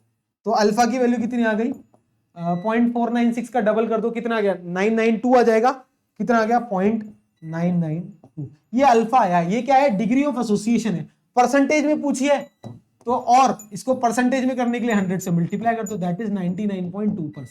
खत्म, इजी था, कुछ भी नहीं करना। आई कैसे निकाला, इस वाले फॉर्मूले से निकाला। आई मोलैलिटी कैसे निकाली बताई थी, मोलैलिटी क्या होता है number of moles of solute upon mass of solvent in KG. बस खत्म। वो लंबा चौड़ा फॉर्मूला याद नहीं करना है, सिर्फ ये याद रखना है बस। यूनिट्स को हमेशा मैं देखता हूं बच्चे 1000 वाला फैक्टर याद करते हैं, और कई बार केजी में गिवन है तो भी 1000 से मल्टीप्लाई कर रहे हैं। ये गलती नहीं करना है। मैं मतलब बहुत अच्छा सब पढ़ाते हैं, बट ये कंफ्यूज बहुत लोग भी करते हैं कि वो क्या करते हैं 1000 वाला फॉर्मूला इंट्रोड्यूस करते हैं। I would not advise you to use that in case of numericals, ठीक है। न्यूमेरिकल पॉइंट ऑफ व्यू में हमेशा इस तरीके से सॉल्व करो, बेसिक फॉर्मूला याद रखो और मोल्स निकाल लिया, और ये क्या है मास गिवन है सॉल्वेंट का ग्राम में, तो उसको 1000 से डिवाइड करके केजी में कन्वर्ट कर दो। आई की वैल्यू निकाल ली, आई की वैल्यू यहां पुट कर दी, अल्फा निकाल लिया, तो आ गया 99.2%। तो इतना एसोसिएट हो गया, सोचो कितना परसेंट एसोसिएट हो गया, इसलिए डायमर बनता है। लगभग 100% हो गया या नहीं हो गया, चेक करो। क्लियर? अगला क्वेश्चन, नेक्स्ट क्वेश्चन, ये भी बहुत अच्छा क्वेश्चन लगता है मुझे। यहां पर एक करेक्शन कर लीजिएगा, ये डिग्री सेंटीग्रेड नहीं होगा, ये केल्विन होगा, यहां केल्विन से ही क्वेश्चन हो सकता है। क्लियर है? अगला question, 0.6 ml of acetic acid having density 1.06 ग्राम पर ml। थोड़ा सा क्वेश्चन आपको आपका बेसिक टेस्ट करना चाह रहा है। is dissolved in 1 liter of water. The depression in freezing point observed for this strength of acid was इतना। डिप्रेशन इन फ्रीजिंग पॉइंट दे रखा है आपको। Calculate van't Hoff factor and dissociation constant of acid. Vento factor भी निकालना है और dissociation constant भी निकालना है, ठीक है। बिल्कुल अभी निकालते हैं। देखो सबसे पहले आपको कितना दे रखा है 0.6 ml ऑफ एसिटिक एसिड। देखो यहां लिख लो CH3COOH, ये आपका सॉल्यूट है। ये क्या है सॉल्यूट है, तो सॉल्यूट कितना ml दे रखा है 0.6 ml दे रखा है, ठीक है। और डेंसिटी दे रखी है इसकी, आपको डेंसिटी कितनी दे रखी है 1.06 ग्राम पर ml। बिल्कुल सर। अब डेंसिटी का अगर आपको बचपन से एक फॉर्मूला याद होगा, क्या होता है डेंसिटी मास अपॉन वॉल्यूम होता है या नहीं होता, बिल्कुल सर, मास अपॉन वॉल्यूम होता है। तो इस फॉर्मूले से क्या मैं मास निकाल सकता हूं सॉल्यूट का? मास ऑफ सॉल्यूट कितना आ जाएगा? डेंसिटी इंटू वॉल्यूम, अरे वॉल्यूम इंटू डेंसिटी कर लो, कितना आ जाएगा सर? 1.06 इंटू 0.6 ग्राम। ये क्या आ गया? मास ऑफ सॉल्यूट आ गया, मास ऑफ सॉल्यूट निकल गया। क्लियर है? बिल्कुल। अब सॉल्वेंट क्या दे रखा है आपको? वाटर। अब वाटर मेरा क्या है? H2O। H2O क्या है? सॉल्वेंट है। ये कितना दे रखा है? 1 लीटर दे रखा है। कितना दे रखा है बच्चों? 1 लीटर। अब सॉल्वेंट का सर वेट पता होना चाहिए। अब 1 लीटर दे रखा है। डेंसिटी अपन को पता है, सॉल्वेंट डेंसिटी का फॉर्म 1 ग्राम पर ml होती है वाटर की डेंसिटी। ठीक है। अब इससे अगर मैं इस फॉर्मूले से अगर वो निकालना चाहूं वेट, सेम इस तरीके से निकालो। Mass density is equal to क्या होता है? Mass upon volume. ये तो मास ऑफ क्या था? सॉल्यूट। ये सॉल्यूट आया है, या एसिटिक एसिड बोलो तो। उसी तरीके से मास ऑफ H2O या सॉल्वेंट कितना आ जाएगा? देख लो, डेंसिटी 1 इंटू लीटर में है तो कितना आ जाएगा? इसको 1000 से मल्टीप्लाई, 1000 ग्राम आ जाएगा। बिल्कुल। या 1 kg लिख लो, कितना आ जाएगा? 1 kg। अरे 1 ग्राम पर ml इंटू 1000 ml, 1000 ग्राम आ जाएगा, या 1 kg। तो मैंने 1 kg लिख दिया। मास ऑफ सॉल्वेंट आ गया, मास ऑफ सॉल्यूट आ गया। तो अब कुछ ना कुछ राहत मिली है। और सॉल्वेंट क्या है? एसिटिक एसिड है। सॉल्वेंट क्या है मेरा? एसिटिक एसिड है। क्लियर है? अगर एसिटिक एसिड सॉल्वेंट हो तो मोल्स निकल सकते हैं। बिल्कुल। अब देखो इधर आगे देखो, आगे अपन को निकाला है वेंटो फैक्टर। तो वेंटो फैक्टर आई होता है। अभी बात करते हैं डिप्रेशन इन फ्रीजिंग पॉइंट। आपको दे रखा है डेल्टा टीएफ 0.0205। देखो डेल्टा टीएफ आपको दे रखा है 0.0205। और डेल्टा टीएफ का फॉर्मूला क्या होता है बच्चा पार्टी? आई इंटू के एफ इंटू एम होता है या नहीं होता? एम क्या है? मोलैलिटी। तो delta TF is equal to I पता नहीं, के एफ आपको पता है 1.86 लेना है आपको वाटर के केस में, केल्विन केजी पर मोल। 1.86 केल्विन केजी पर मोल। और मोलैलिटी क्या है? Number of moles of solute upon weight of solvent that is water in KG. बिल्कुल सर। क्लियर है? कोई भी डाउट है? नहीं सर, कोई भी डाउट नहीं है। ये डेल्टा टीएफ कितना है? 0.0205 गिवन है। ठीक है। अब देखो मोल्स ऑफ सॉल्यूट निकालना है मुझे। नाउ मोल्स ऑफ सॉल्यूट निकालना है। मोल्स ऑफ सॉल्यूट क्या होगा? मास ऑफ सॉल्यूट कितना निकाला था अपन ने? ये था 1.06 into 0.6, 1.06 into 0.6 upon moles upon molecular weight किसका? एसिटिक एसिड का। कितना होता है? 60 अपॉन 60, 60। अरे ऐसे 60 तो होता है CH3COOH का अपॉन 60। तो इसको सॉल्व कर लीजिए, कितना आएगा? 0.0106 आएगा, 0.0106 मोल्स। मोल्स आ गया, यहां पुट कर दो। एंड वेट ऑफ सॉल्वेंट क्या है? 1 kg है। अरे निकाला था ना वाटर का, कितना है? 1 kg। अब इस पे पुट कर दो, ये दोनों चीज क्या कर दो? इधर सब्स्टिट्यूट कर दो। तो therefore 0.0205 is equal to i into के एफ 1.86 इंटू एनबी कितना आया था बच्चों? 0.0106 आया था, 0.0106 एनबी अपॉन 1 kg। तो 1 लिख दूं। क्लियर है? 1। क्लियर है? कोई भी डाउट है तो बताइए। डन? अरे डन। इससे आई की वैल्यू निकल के आ जाएगी, कितनी आ जाएगी? 0.0205 अपॉन 1.86 इंटू 0.0106 करोगे, 1.86 इंटू 0.0106 करोगे तो आएगा 0.0197, 0.0197। इसका रेशियो निकालोगे तो आई की वैल्यू आ जाएगी। निकाल के दे देता हूं मैं। आई की वैल्यू आपकी आ जाएगी 1.041, 1.0। इजी है, कुछ भी नहीं करना। क्या करना है? ये आपको गिवन है, इसको एनालाइज करके मास ऑफ सॉल्यूट निकाल लिया, मास ऑफ सॉल्वेंट निकाला, क्योंकि मोलैलिटी निकाल ली है। अगर मोलैलिटी का फॉर्मूला मुझे पता है क्या होता है, moles of solute upon weight of solvent in KG. Moles मैंने निकाल दिया, वेट आपको पता ही है। आई की वैल्यू इस फॉर्मूले से अपन निकाल लेंगे। आई आ गया 1.041। आ गया या नहीं आ गया? कोई भी डाउट है बताओ? नहीं। एसिटिक एसिड है, एसिटिक एसिड के केस में क्या होगा? एसोसिएशन होगा या डिसोसिएशन? सर डिसोसिएशन होगा। तो आई की वैल्यू क्या होगी? 1 + n-1 इंटू अल्फा। अभी ये यूज कर लूं? हाँ सर कर सकते हो। तो आई की वैल्यू है 1.041 इज इक्वल टू 1 + n की वैल्यू 2 है, -1 एसिटिक एसिड CH3। ये देखो एसिटिक एसिड डिसोसिएट होगा किसमें? CH3CO- + H+ में। तो 2 आयन में डिसोसिएट हुआ तो n की वैल्यू यहां कितनी होगी? 2 रख दी, 2 - 1 अल्फा। ठीक है। तो अल्फा की वैल्यू कितनी आ गई?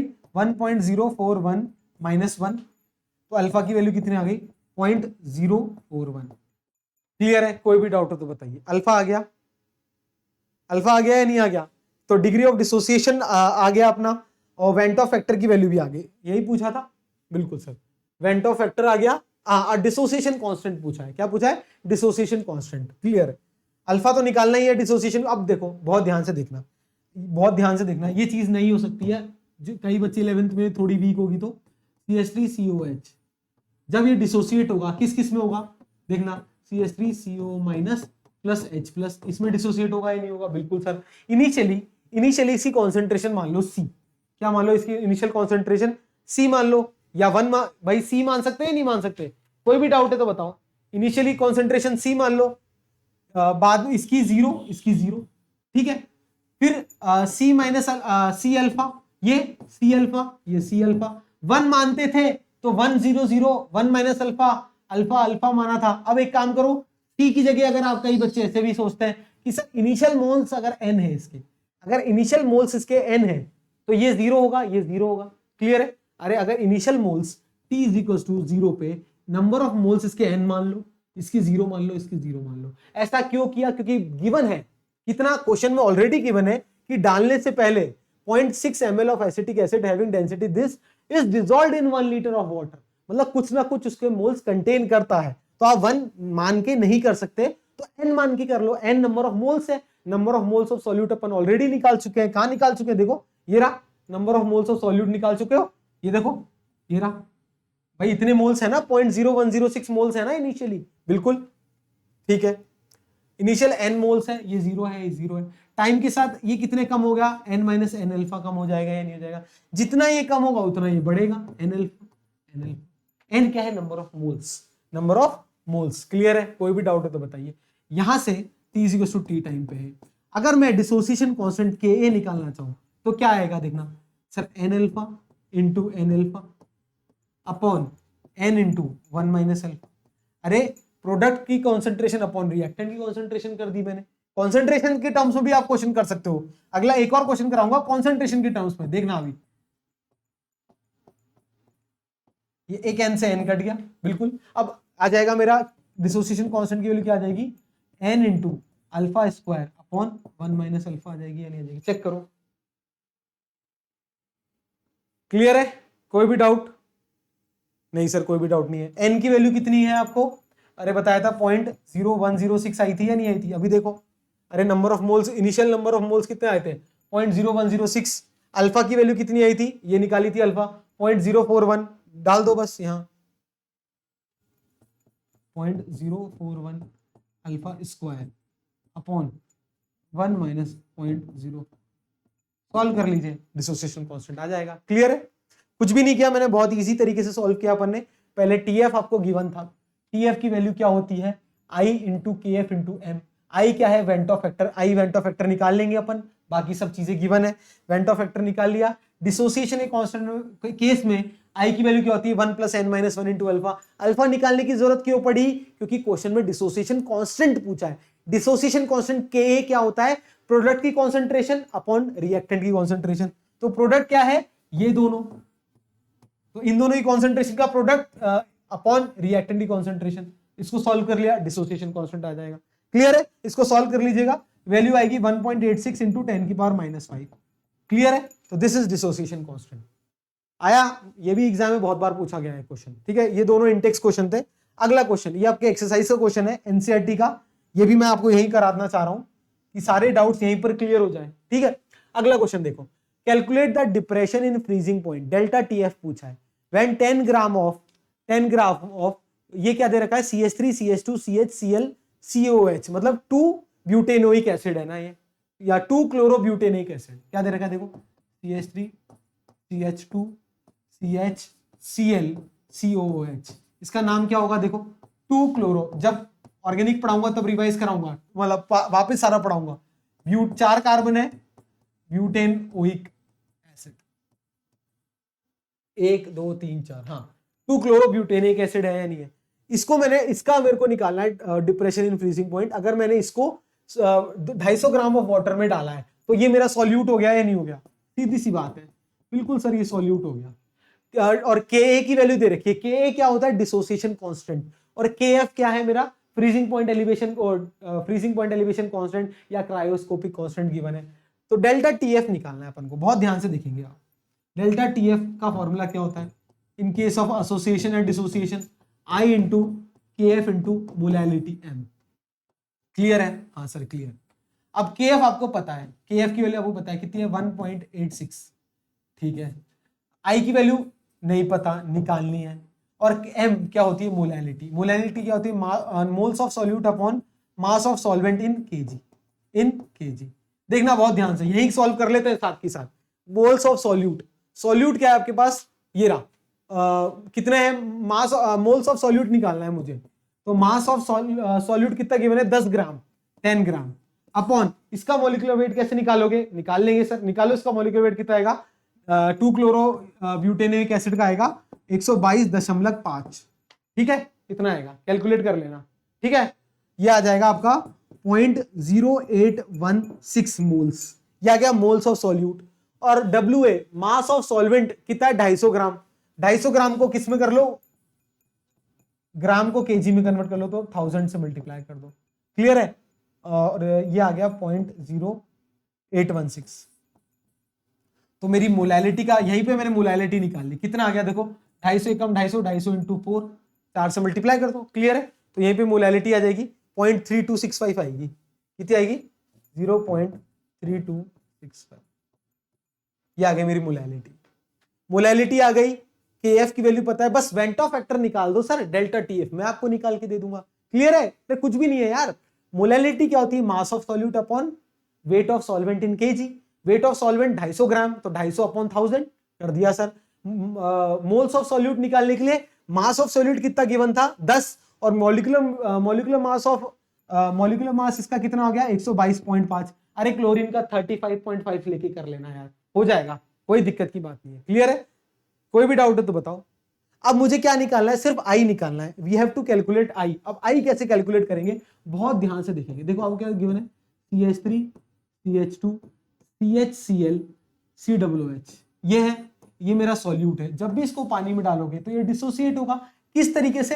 अरे जब भी ऐसा कोई आया ना, बेंजोइक एसिड या कार्बोक्सिलिक ग्रुप है, तो CO- जरूर बनाना। तो CO- बहुत स्टेबल होता है, और H+ अलग कर देना। बस ये ट्रिक है एक तरीके से। CH3 CH2 CHCl COO- plus H+, ऐसे ये डिसोसिएट हो जाएगा। दिख रहा है सब बच्चों को? हाँ सर दिख रहा है। क्लियर है? कोई भी डाउट? नहीं सर कोई भी डाउट नहीं है। अब क्या करो? T = 0 पे, T = 0। अब बहुत ध्यान से एक चीज बताना चाह रहा हूं आपके नॉलेज के लिए। जब भी 10 ग्राम, और डिसॉल्व किसमें? 10 ग्राम को सॉल्यूट को, 10 gram of solute dissolve in 250 gram of solvent, तो बहुत डाइल्यूटेड सॉल्यूशन है। डाइल्यूटेड सॉल्यूशन के केस में मोलैलिटी और मोलैरिटी आप एक ही मान के कर सकते हो, मतलब कॉन्सेंट्रेशन भी आप 0.3265 ले सकते हो। क्लियर है? हाँ सर क्लियर है। अब इस केस में मैंने मोल से करके दिखाया। अब क्या करो? कॉन्सेंट्रेशन मान लो T = 0 पे इसकी कोई कॉन्सेंट्रेशन C है, इसकी कितनी होगी? 0, इसकी होगी 0। क्लियर है? कोई भी डाउट नहीं। अगर T = T टाइम पे अगर ये डिसोसिएट हो रहा है, तो C - C अल्फा डिसोसिएट होगा या नहीं होगा? बिल्कुल, ये जितना डिसोसिएट होगा उतना ही ये बनेगा, और उतना ये भी बनेगा। क्लियर? हाँ सर क्लियर है। अब डिसोसिएशन कांस्टेंट Ka की वैल्यू क्या होती है सर? प्रोडक्ट की कॉन्सेंट्रेशन का सम, मतलब प्रोडक्ट, इन दोनों का प्रोडक्ट अपॉन इसका इसको डिवाइड कर दो अपॉन रिएक्टेंट की कॉन्सेंट्रेशन। अरे प्रोडक्ट की कॉन्सेंट्रेशन का मल्टीप्लीकेशन अपॉन रिएक्टेंट की कॉन्सेंट्रेशन। ठीक है, इसको मैं यहां लिख देता हूं यार, कोई बच्चा नया है तो। Ka डिसोसिएशन कांस्टेंट क्या होता है? प्रोडक्ट की कॉन्सेंट्रेशन अपॉन रिएक्टेंट की कॉन्सेंट्रेशन, इस तरीके से। ठीक है, लिख लिया? कोई भी डाउट है? नहीं सर कोई डाउट नहीं। तो Ka की वैल्यू क्या आ जाएगी? अरे एक C से एक C कट जाएगा, तो C × α² अपॉन 1 - A। क्लियर है? कोई भी डाउट है तो बताइए। नहीं सर, क्या डिसोसिएशन कांस्टेंट गिवन है? गिवन है। कॉन्सेंट्रेशन मैंने अभी कहा था, डाइल्यूट केस के अंदर कॉन्सेंट्रेशन क्या ले सकते हो? मोलैलिटी के बराबर ले सकते हो, ले सकते हो। और अल्फा क्या है? अल्फा की वैल्यू कितनी आई थी मेरी? देखना, अल्फा की वैल्यू नहीं, अल्फा की वैल्यू तो निकालनी है अपन को। हाँ सर, अब देखो क्या मैं इस केस में, देखना बहुत ध्यान से, डाइल्यूटेड सॉल्यूशन के केस में, बहुत अगर डाइल्यूटेड सॉल्यूशन है तो 1 - अल्फा को नियरली क्या मान सकते हो? 1। जब भी अल्फा निकालते हैं तो इस तरीके की अपन अप्रोक्सीमेशन यूज करते हैं बच्चों। इस केस में मैं क्या के ए को लिख सकता हूं सी इंटू अल्फा स्क्वायर। क्लियर है? बिल्कुल लिख लो। तो सी इंटू अल्फा स्क्वायर की वैल्यू आ गई के ए क्या है? Dissociation constant. तो अल्फा की वैल्यू आ गई अंडर रूट, अगर कोई बायो का स्टूडेंट है उसके लिए मैं रिपीट कर देता हूं, के ए अपॉन सी। सी क्या है? कॉन्सेंट्रेशन बच्चों। अल्फा की वैल्यू क्या आ गई? अंडर रूट ऑफ के ए अपॉन सी। ठीक है, डाइल्यूटेड सॉल्यूशन के केस में सी की वैल्यू नियरली किसके बराबर ले सकते हो? मोलैलिटी के बराबर में, इन case of diluted solution, in case of diluted. और कैसे पता चला डाइल्यूटेड है? क्योंकि 10 ग्राम को 250 ग्राम में डाल रहे हो तो डाइल्यूट ही होगा सर। बिल्कुल। तो अल्फा की वैल्यू कितनी आ जाएगी? Under root. के की वैल्यू आपको पता है कितनी आई थी? के की क्वेश्चन में गिवन है 1.4 इंटू 10 की पावर -3 गिवन है।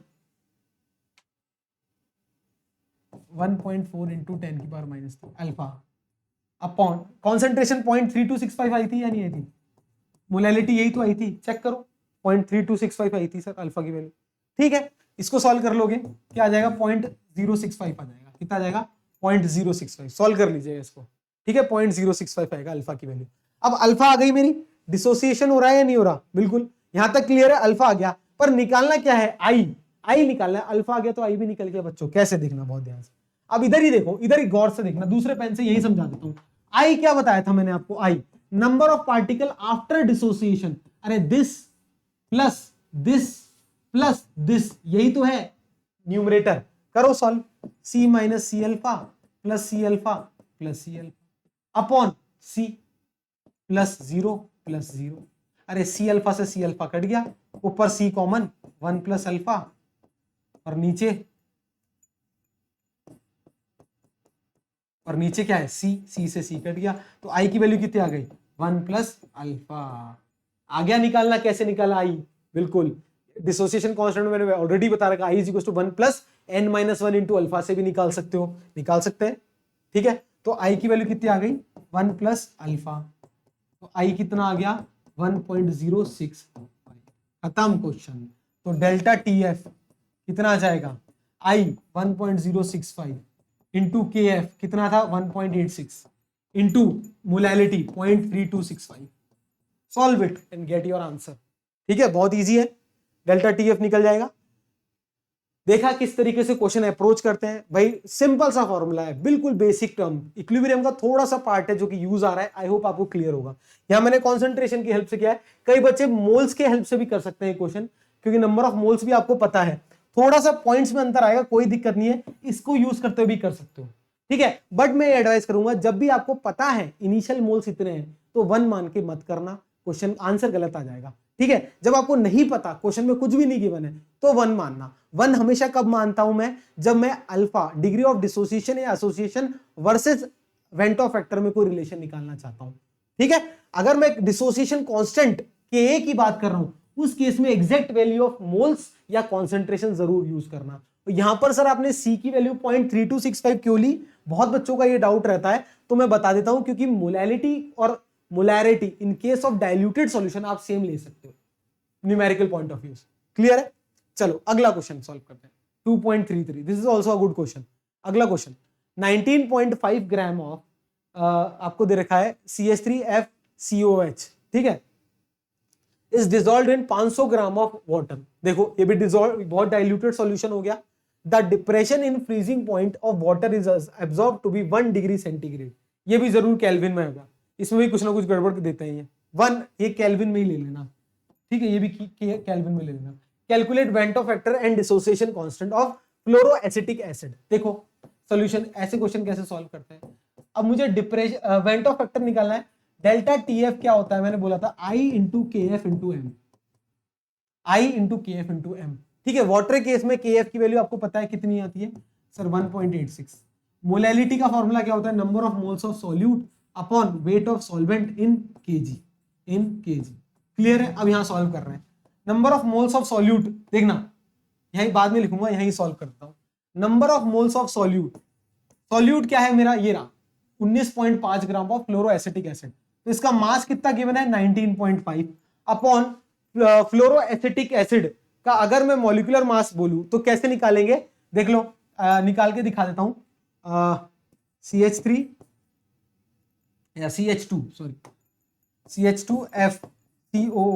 देखना इसका मोलर मास निकाल रहा हूं, कितने कार्बन है? 2, तो 2 इंटू 12 प्लस 2 इंटू 12, हाइड्रोजन कितने हैं? 3, तो 1 इंटू 3 या 3 इंटू 1 कर लो, 3 इंटू 1 प्लस ऑक्सीजन कितने हैं? 2, तो 2 इंटू 16 प्लस फ्लोरीन कितने हैं? 1 इंटू 19, 18.99 होता है तो 19 मान सकते हैं। इसको सॉल्व करो, कितना आ गया? 24 प्लस 3 25, सॉरी 24 प्लस 3 27, 27 और 32 कितने हो गए? 27 और 32 57 प्लस 19 78, कितना आ गया? 78। आप सब बच्चों के लिए सॉल्व कर रहा हूं, कई बच्चे बोलते हैं डायरेक्ट मत लिखा करो। 78 ये आ गया 70। क्लियर है? तो number of moles of solute आ गया 78। क्लियर?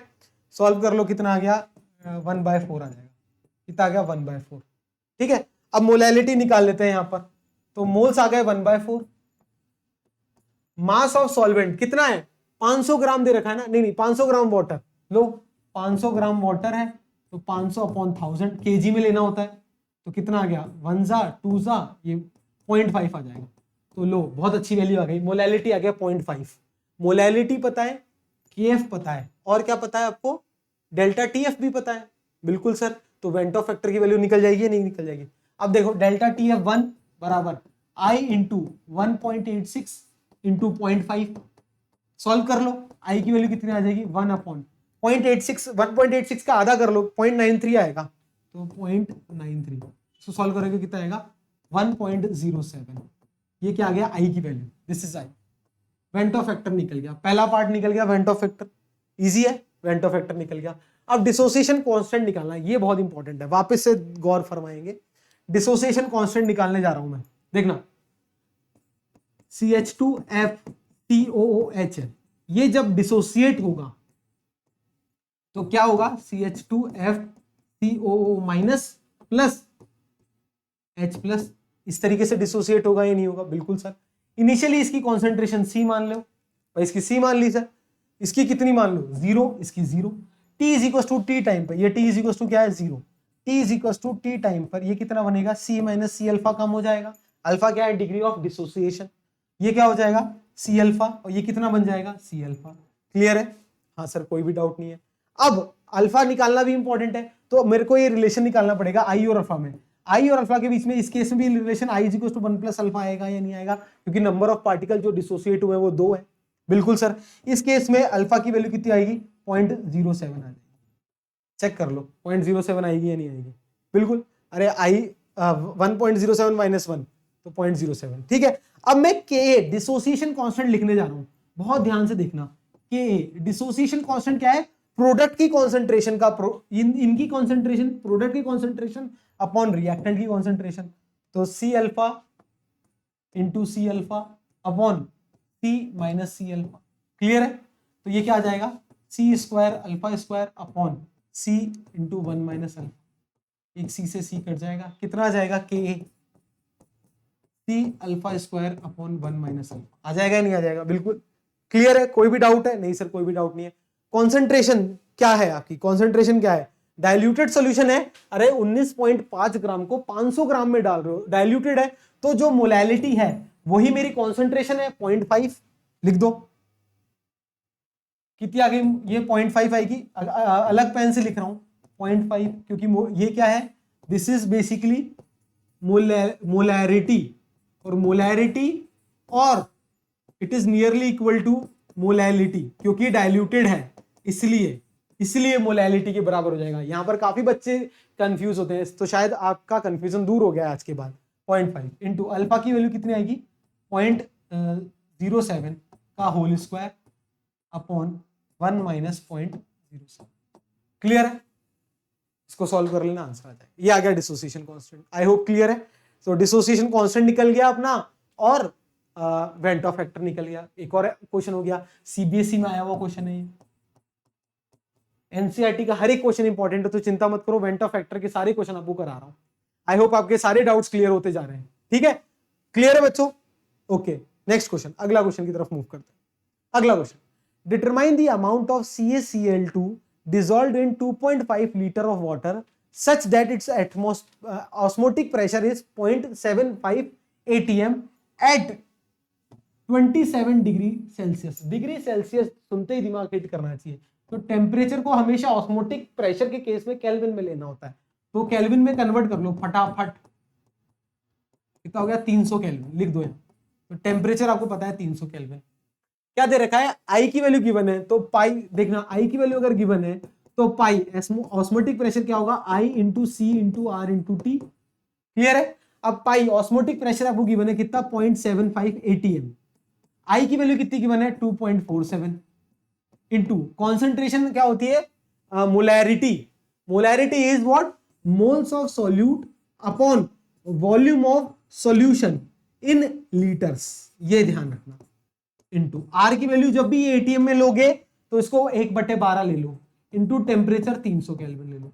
कोई भी डाउट है, नहीं सर कोई भी डाउट नहीं है, ठीक है, क्लियर है, बिल्कुल सर। लिखो 0.75 is equals to 2.47 into number of moles of solute निकालना है ना, अमाउंट निकालना है, एनबी ले लो, अपॉन ये वॉल्यूम कितना है 2.5 दे रखा है क्वेश्चन में, 2.5 लीटर ऑफ सॉल्यूशन दे रखा है, नहीं दे रखा, इंटू 1/12 इंटू 300।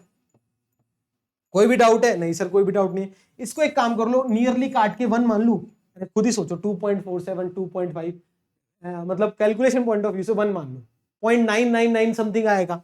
तो एनबी की वैल्यू कितनी आ गई, यहां से देखना, तो एनबी की वैल्यू कितनी आ गई, अरे इधर ऑलरेडी कितना था 0.75 इंटू देखना, ये 12 इधर जाएगा, 300 डिवाइड में जाएगा।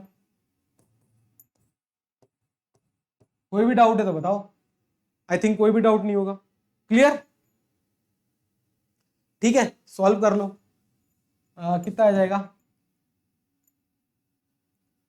0.03 के अप्रॉक्स आ जाएगा मेरे हिसाब से। करना, सॉल्व कर लो यार, चाहो तो सॉल्व कर लो।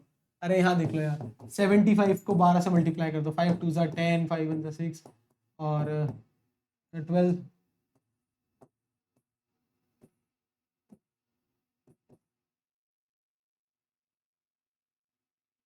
एक 1000 आ जाएगा, 1000 का 2 10,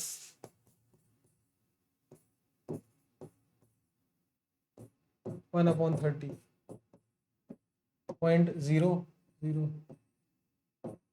0.003 के आसपास आ जाएगा, ठीक है। तो मोल्स कितने आ गए आपके, 0.03, ये आ गया number of moles. Number of moles पता है तो अमाउंट भी निकाल सकते हो, वेट भी निकाल सकते हो, वैसे मोल्स निकाल के छोड़ दोगे भी तो भी आंसर आ जाएगा, ठीक है, क्लियर है।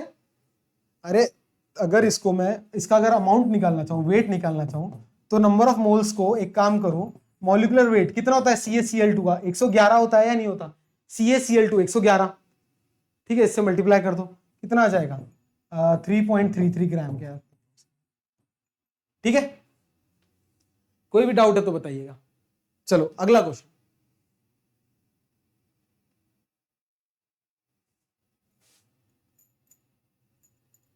चलो अगला क्वेश्चन सॉल्व करते हैं। Next question, determine osmotic pressure of a solution prepared by dissolving 25 gram of K2SO4 अच्छा in 2 liter of water at 25 degree centigrade, assuming that it is completely dissociated। Very good, alpha की value 1, completely dissociated है, alpha 1, question खत्म, बहुत बढ़िया।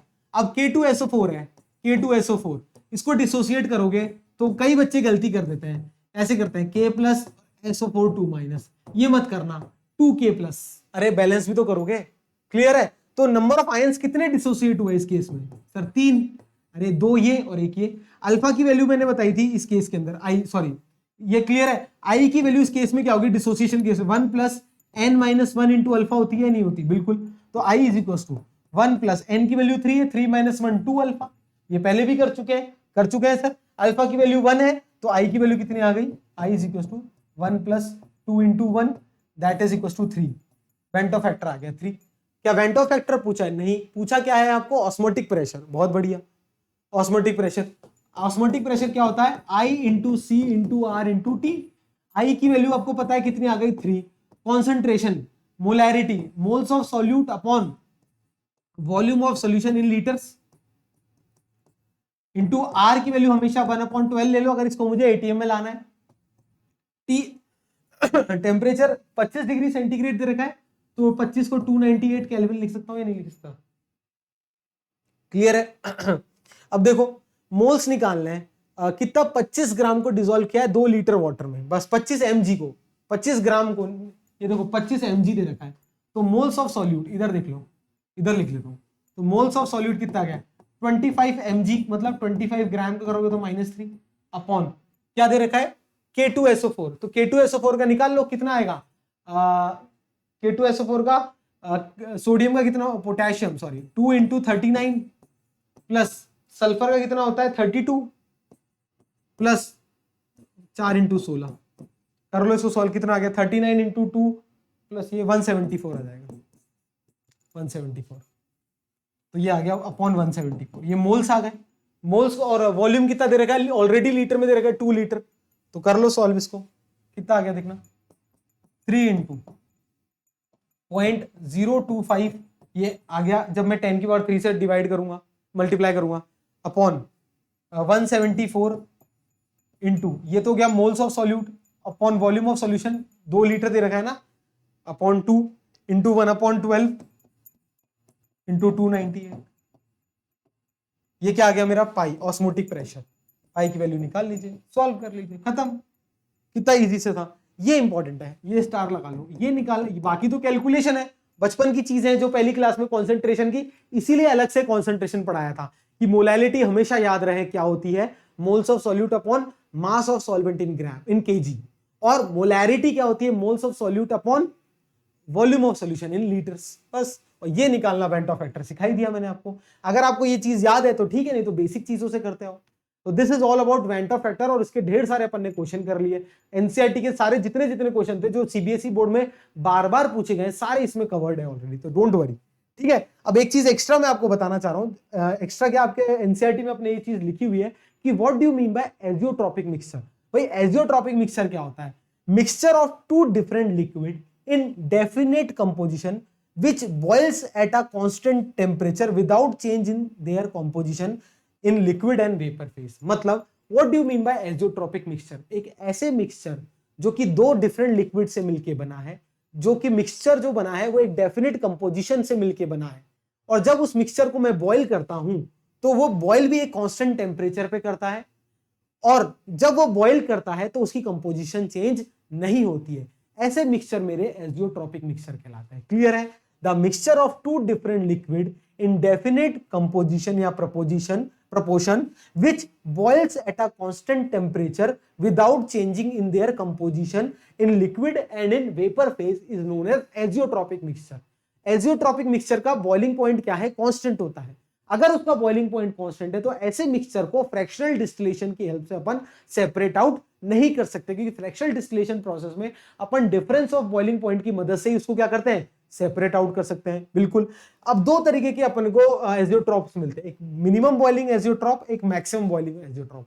Minimum boiling जैसा कि word है, इसका मतलब इसका बॉइलिंग पॉइंट क्या है, कम है। अगर इसका बॉइलिंग पॉइंट कम है, और मैंने आपको बताया कि वेपर प्रेशर और बॉइलिंग पॉइंट क्या होता है, आपस में इनवर्सली होता है। अगर बॉइलिंग पॉइंट कम है तो वेपर प्रेशर बच्चों क्या होगा, ज्यादा होगा। अगर वेपर प्रेशर ज्यादा है, इसका मतलब ये कौन सा डेविएशन दिखाएंगे, पॉजिटिव डेविएशन। कौन सा दिखाएंगे, पॉजिटिव डेविएशन। किससे, राउल्ट्स लॉ से पॉजिटिव डेविएशन दिखाएंगे, राउल्ट्स लॉ से। याद करो, पॉजिटिव डेविएशन के केस में तो क्या होता था, ज्यादा आता था वेपर प्रेशर। अब मिनिमम बॉइलिंग के केस में पॉजिटिव डेविएशन होता है। और उसी तरीके से अगर मैं मैक्सिमम बॉइलिंग एजियोट्रॉप की बात करूं, मतलब इनका बॉइलिंग पॉइंट क्या है, मैक्सिमम है, ज्यादा है, तो इसका वेपर प्रेशर बच्चों क्या होगा, कम होगा। अगर वेपर प्रेशर कम होगा, इसका मतलब ये कौन सा डेविएशन दिखाएंगे, negative deviation from Raoult's law. Negative deviation from Raoult's law. Clear है। तो एजियोट्रॉप एक एनसीईआरटी में एक वर्ड लिखा हुआ है, एक वर्ड की भी इतनी इंपॉर्टेंस है कि मैं उसको डेफिनेटली कराऊंगा। क्लियर है। तो एजियोट्रॉपिक मिक्सचर क्या होते हैं सर, दो लिक्विड के मिक्सचर, जो दो लिक्विड एक डेफिनेट प्रोपोर्शन में मिलके बना हो, जिनका बॉइलिंग पॉइंट क्या है, कांस्टेंट है। ठीक है, जिनका बॉइलिंग पॉइंट क्या है, कांस्टेंट है, और जिनको फ्रैक्शनल डिस्टिलेशन की हेल्प से सेपरेट आउट नहीं किया जा सकता। दो तरीके के होते हैं, मिनिमम और बॉइलिंग, मिनिमम बॉइलिंग एजियोट्रॉप और मैक्सिमम बॉइलिंग एजियोट्रॉप। अगर मैं आपसे पूछूं कि नेगेटिव डेविएशन कौन दिखाता है, तो क्या बोलोगे, maximum boiling azeotrope show negative deviation from Raoult's law. और अगर मैं आपसे पूछूं positive deviation from Raoult's law is shown by which type of azeotrope, तो आप बोलोगे मिनिमम बॉइलिंग एजियोट्रॉप। क्लियर है। बिल्कुल। अगर आज का सेशन अच्छा लगा हो तो please like, share and subscribe जरूर कीजिएगा। Thanks for watching this video. और डेफिनेटली अपना सॉल्यूशन आज अपना सॉल्यूशन चैप्टर कंप्लीट हो चुका है। 4 लेक्चर लिए, पर चारों लेक्चर में हर एक चीज कवर की, इंडेक्स क्वेश्चन भी कर लिए, वेंट ऑफ फैक्टर के एक्सरसाइज क्वेश्चन भी कर लिए। अब डोंट वरी, सारे एक्सरसाइज क्वेश्चन एक साथ में लाके दूंगा आपको एक ही प्लेटफॉर्म पे। नेक्स्ट टॉपिक अपन चालू करेंगे। Till then stay tune to SSP channel, और अगर सब्सक्राइब नहीं किया तो सब्सक्राइब जरूर कीजिएगा। Thank you sir, thank you all.